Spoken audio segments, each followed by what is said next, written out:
ಎಲ್ಲರಿಗೂ ನಮಸ್ಕಾರ. ಇವತ್ತಿನ ನಮ್ಮ ವಿಷಯ ದತ್ತಾತ್ರೇಯರ ಮೊದಲನೇ ಅವತಾರವಾದ ಶ್ರೀಪಾದ ಶ್ರೀವಲ್ಲಭರ ಸಿದ್ಧಮಂಗಳ ಸ್ತೋತ್ರ. ಸಿದ್ಧಮಂಗಳ ಸ್ತೋತ್ರದ 9 ಶ್ಲೋಕಗಳ ರಹಸ್ಯವನ್ನು ಇಂದು ನೋಡೋಣ. ಪ್ರತಿಯೊಂದು ಹೆಸರಿನ ಹಿಂದಿರುವ ಶ್ರೀಪಾದ ಶ್ರೀವಲ್ಲಭರ ದಿವ್ಯ ಚರಿತ್ರೆಯನ್ನು ತಿಳಿದುಕೊಳ್ಳೋಣ.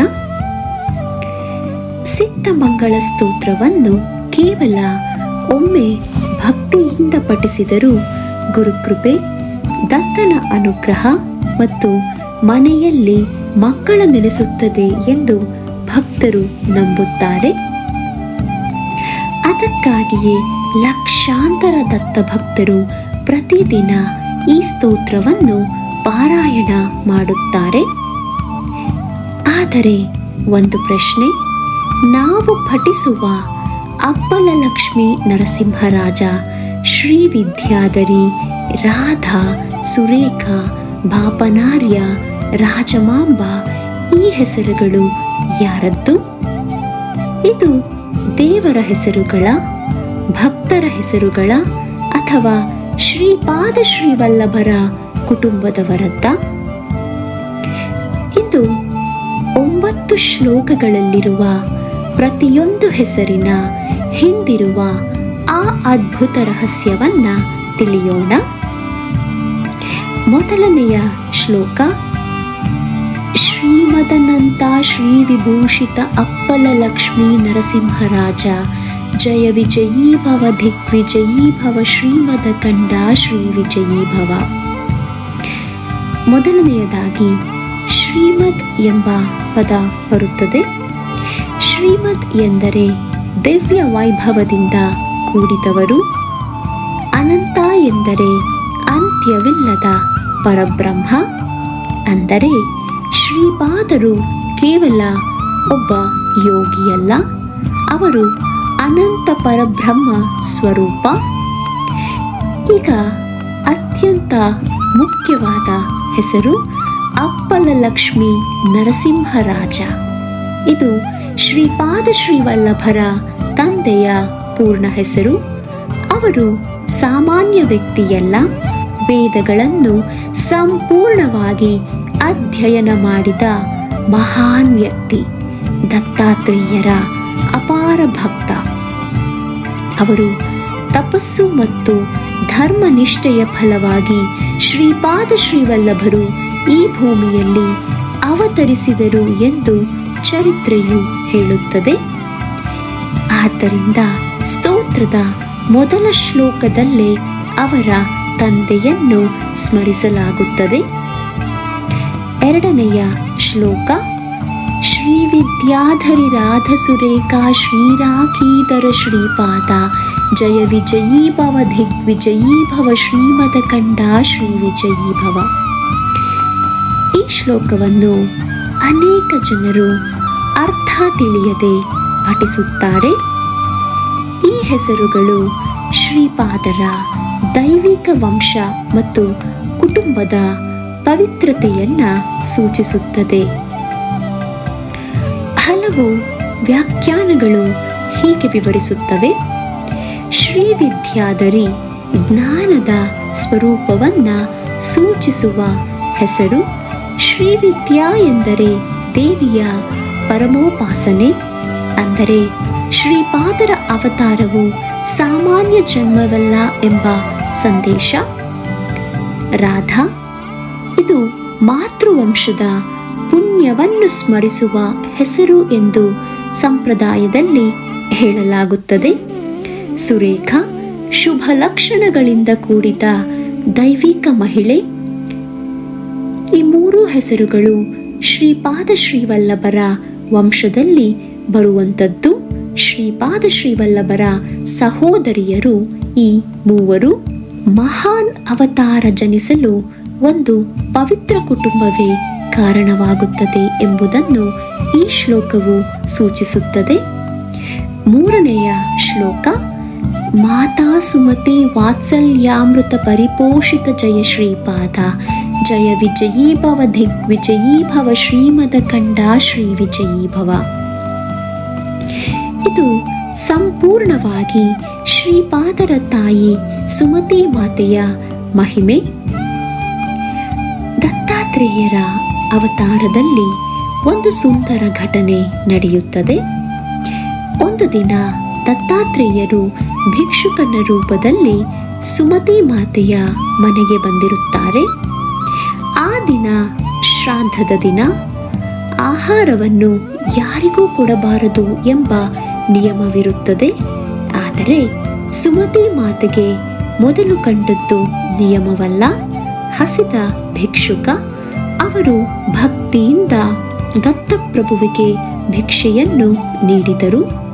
ಆಗ ದತ್ತನು ಪ್ರಸನ್ನನಾಗಿ ನಾನೇ ನಿನ್ನ ಮಗನಾಗಿ ಜನಿಸುತ್ತೇನೆ ಎಂದು ವರ ನೀಡಿದರು.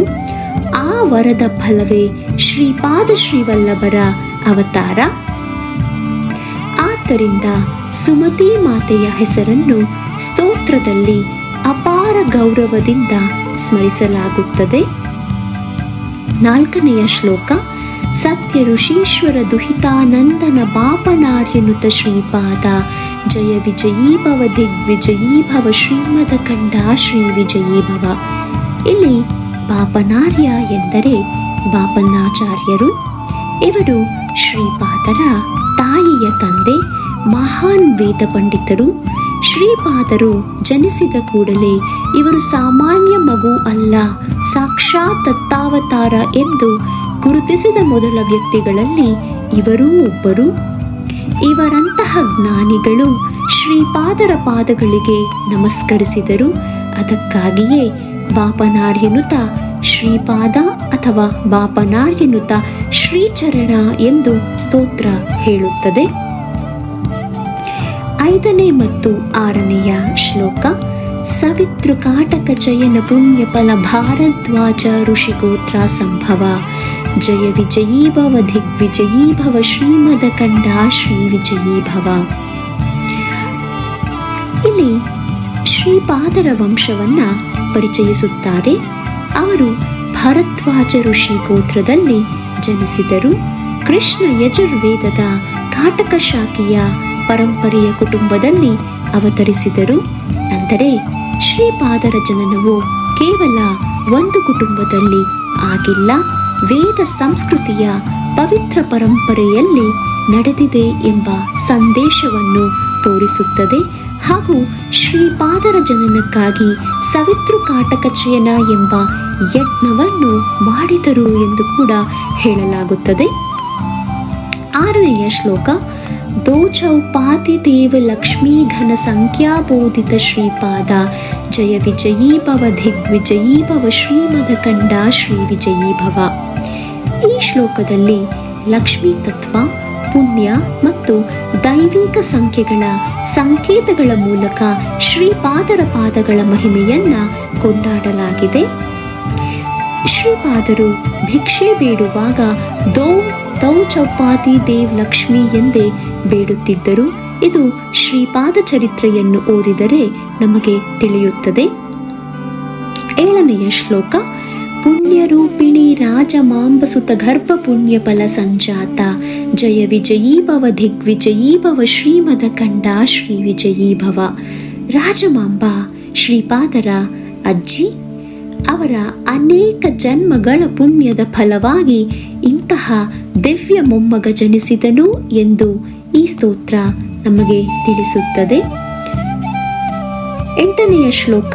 ಸುಮತಿ ನಂದನ ನರಹರಿ ನಂದನ ದತ್ತ ದೇವ ಪ್ರಭು ಶ್ರೀಪಾದ ಜಯ ವಿಜಯೀ ಭವ ದಿಗ್ವಿಜಯೀ ಭವ ಶ್ರೀಮದ ಕಂಡ ಶ್ರೀ ವಿಜಯೀ ಭವ. ತಾಯಿ ಸುಮತಿಯ ಮಗ ನರಹರಿ ನಂದನ, ತಂದೆ ನರಸಿಂಹರಾಜರ ಮಗ ಈ ದತ್ತದೇವ ಪ್ರಭು. ಆದರೆ ನಿಜವಾಗಿ ಇವರು ಸಾಕ್ಷಾತ್ ದತ್ತಾತ್ರೇಯರ ಅವತಾರ. ಒಂದೇ ಶ್ಲೋಕದಲ್ಲಿ ಮಾನವ ಜನ್ಮ ಮತ್ತು ದೈವಿಕ ಸ್ವರೂಪ ಎರಡನ್ನ ಸ್ಮರಿಸಲಾಗಿದೆ. ಕೊನೆಯ ಶ್ಲೋಕ. ಪೀಠಿಕಾಪುರ ನಿತ್ಯ ವಿಹಾರ ಮಧುಮತಿ ದತ್ತ ಮಂಗಳ ರೂಪ ಜಯ ವಿಜಯೀ ಭವ ದಿಗ್ವಿಜಯೀ ಭವ ಶ್ರೀಮದ ಕಂಡ ಶ್ರೀ ವಿಜಯೀ ಭವ. ಶ್ರೀಪಾದ ಶ್ರೀವಲ್ಲಭರು ಹುಟ್ಟಿದ್ದು ಪೀಠಿಕಾಪುರದಲ್ಲಿ. ಇಂದಿನ ಪೀಠಾಪುರ, ಅಲ್ಲಿಯೇ ಶ್ರೀಪಾದ ಶ್ರೀವಲ್ಲಭರು ಅವತರಿಸಿದರು. ಇಂದಿಗೂ ದತ್ತ ಭಕ್ತರು ಅಲ್ಲಿಗೆ ಹೋಗಿ ಗುರುಕೃಪೆಯನ್ನು ಅನುಭವಿಸುತ್ತಾರೆ ಎಂದು ನಂಬುತ್ತಾರೆ. ನಿತ್ಯ ವಿಹಾರ ಎಂದರೆ ಶ್ರೀಪಾದರ ಸಾನ್ನಿಧ್ಯ ಇಂದಿಗೂ ಅಲ್ಲಿ ಇದೆ ಎಂದು ಭಕ್ತಿಭಾವ. ಈಗ ನಿಮಗೆ ಅರ್ಥವಾಗಿರಬಹುದು, ಸಿದ್ಧಮಂಗಳ ಸ್ತೋತ್ರವು ಕೇವಲ ಒಂದು ಸ್ತೋತ್ರವಲ್ಲ, ಅದು ಶ್ರೀಪಾದ ಶ್ರೀವಲ್ಲಭರ ಸಂಪೂರ್ಣ ವಂಶ, ಕುಟುಂಬ, ತಾಯಿ ತಂದೆ, ತಾತ ಅಜ್ಜಿ, ವೇದ ಪರಂಪರೆ ಮತ್ತು ದತ್ತಾವತಾರದ ಮಹಿಮೆಯನ್ನು ಒಂದೊಂದೇ ಶ್ಲೋಕದಲ್ಲಿ ತಿಳಿಸಿದ್ದಾರೆ. ಹಾಗಾಗಿ ಈ ಸಿದ್ಧಮಂಗಳ ಸ್ತೋತ್ರವು ಕೇವಲ ಪದಗಳ ಸಮೂಹವಲ್ಲ. ದತ್ತ ಭಕ್ತರಲ್ಲಿ ಒಂದು ನಂಬಿಕೆ ಇದೆ. ಯಾರು ದೃಢ ಸಂಕಲ್ಪವನ್ನು ಮನಸ್ಸಿನಲ್ಲಿ ಇಟ್ಟುಕೊಂಡು ಸಂಪೂರ್ಣ ಭಕ್ತಿ, ಶ್ರದ್ಧೆ ಮತ್ತು ವಿಶ್ವಾಸದಿಂದ ಸತತ 11 ದಿನಗಳ ಕಾಲ ಸಿದ್ಧಮಂಗಳ ಸ್ತೋತ್ರವನ್ನು ಪಾರಾಯಣ ಮಾಡುತ್ತಾರೋ ಅವರಿಗೆ ಗುರುಕೃಪೆಯಿಂದ ಆ ಸಂಕಲ್ಪಕ್ಕೆ ಅನುಕೂಲವಾದ ದಾರಿಗಳು ತೆರೆದುಕೊಳ್ಳುತ್ತವೆ. ಆದ್ದರಿಂದ ಪಾರಾಯಣ ಮಾಡುವಾಗ ಅನುಮಾನ ಬೇಡ, ಸಂಪೂರ್ಣ ಶರಣಾಗತಿ ಮಾತ್ರ ಉಳಿಯಲಿ. ಉಳಿದುದನ್ನು ಶ್ರೀಪಾದರ ಚರಣಗಳಿಗೆ ಅರ್ಪಿಸಿಬಿಡಿ. ನೀವು 11 ದಿನಗಳ ಈ ಪಾರಾಯಣವನ್ನು ಮಾಡಿ ನಿಮ್ಮ ಅನುಭವವನ್ನು ಕಾಮೆಂಟ್ನಲ್ಲಿ ಹಂಚಿಕೊಳ್ಳಿ. ಶ್ರೀಪಾದರಾಜಂ ಶರಣಂ ಪ್ರಪದ್ಯೆ. ದಿಗಂಬರ ದಿಗಂಬರ ಶ್ರೀಪಾದ ವಲ್ಲಭ ದತ್ತ ದಿಗಂಬರ. ಲೋಕ ಸಮಸ್ತ ಸುಖಿನೋ ಭವಂತು. ಜೈ ಶ್ರೀ ಗುರುದೇವ ದತ್ತ.